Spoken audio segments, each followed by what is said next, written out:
5 years ago, I had an accident that changed my life forever.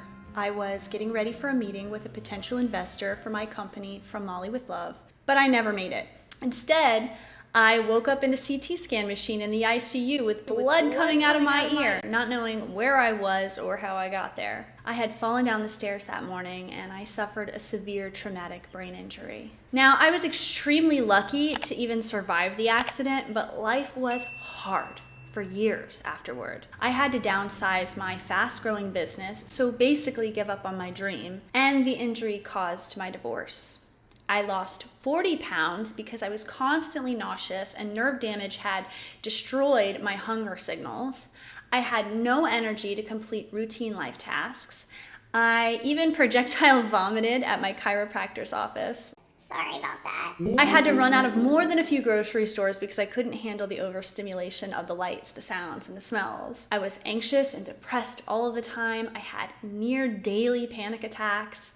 I had headaches, memory and vision problems, cognition issues, vertigo, and so much more. But I looked normal on the outside, and I pushed myself as hard as humanly possible. So nobody could truly appreciate what I was going through, even those who were closest to me. It was the loneliest thing I have ever experienced.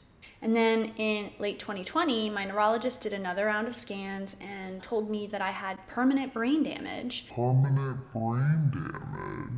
And would never fully recover. And I decided that was not acceptable. I absolutely would recover because I refused to live that way forever. There was no plan B. So I started by eliminating excess stressors, and then I focused on building my stamina and increasing my appetite. My progress was slow, but it was steady, and I'm getting better with each passing year. So now I am about 95% recovered. So a few years ago, I could only work like 3 or 4 hours a day with long breaks in between.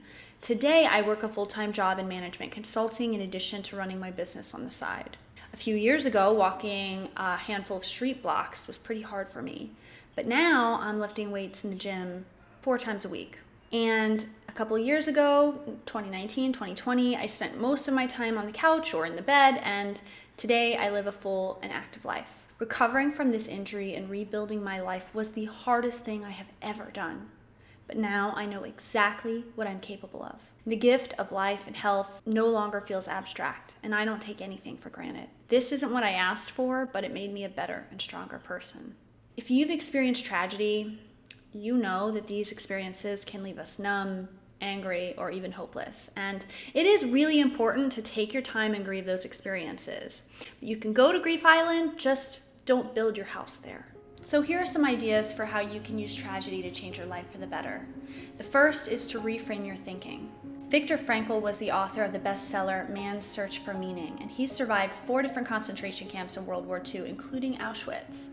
He endured some of life's most horrific experiences, but he also noticed how his fellow prisoners had this incredible will to survive by finding meaning and purpose in their suffering. Reading this book was a life changer, and one of the things that I took away from it is that your attitude and your mindset is the only thing that cannot be taken from you. Suffering and pain are guaranteed in life. What matters is how we respond to it. I like to say you could let stress overwhelm you, or you could learn to use it as a strength training opportunity. I used to complain that my brain injury ruined my life. It took my health, my marriage, my business, but in hindsight, it might have been a blessing. Spending 2 years alone in a bed forced me to finally sit with myself. I finally woke up and confronted my own shadows, and this made me a better and stronger and wiser person. It was really painful to lose my marriage and to downsize my business, but with time I realized that maybe these things were just truly not meant for me. And so in a sense,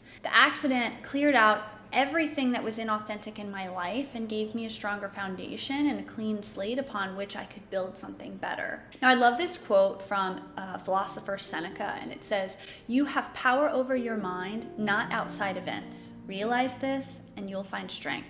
I love that. The other thing I would say is just keep going no matter what. So early in my recovery, I almost got lost in my darkest moments. I felt so hopeless, thinking that I would be ill, for years or maybe even the rest of my life. And some days the best I could do was to just keep putting one foot right in front of the other. If I could make it to the next minute, I could make it to the next hour, and then I could make it to the next day. You know, if you keep going, you give yourself a chance to possibly improve your circumstances, but you won't if you quit. And I saw a tweet last week from Sahil Bloom that really encapsulated this, and it said, never bet against the person who just keeps showing up. Also, maybe focus on something bigger than yourself. Viktor Frankl said, the meaning of your life is to help others find the meaning of theirs. And you know, it's been a rough few years for almost all of us. So even if you're having a hard time reframing your own suffering, maybe it would be helpful to consider how you could use it to help other people. Every single time I have published or shared a story about my own struggles, I get messages from people thanking me because it helped them in some way, because they were going through something similar, right? So if you're going through something, ask yourself how you can use your struggles to help someone else. And this may just give you the sense of purpose that you need to keep going. Tragedy gives us a chance to learn what we're capable of. Overcoming obstacles builds strength and resilience. And once you've overcome your toughest challenges in life, you prove that you're capable of anything. And that always leads to success.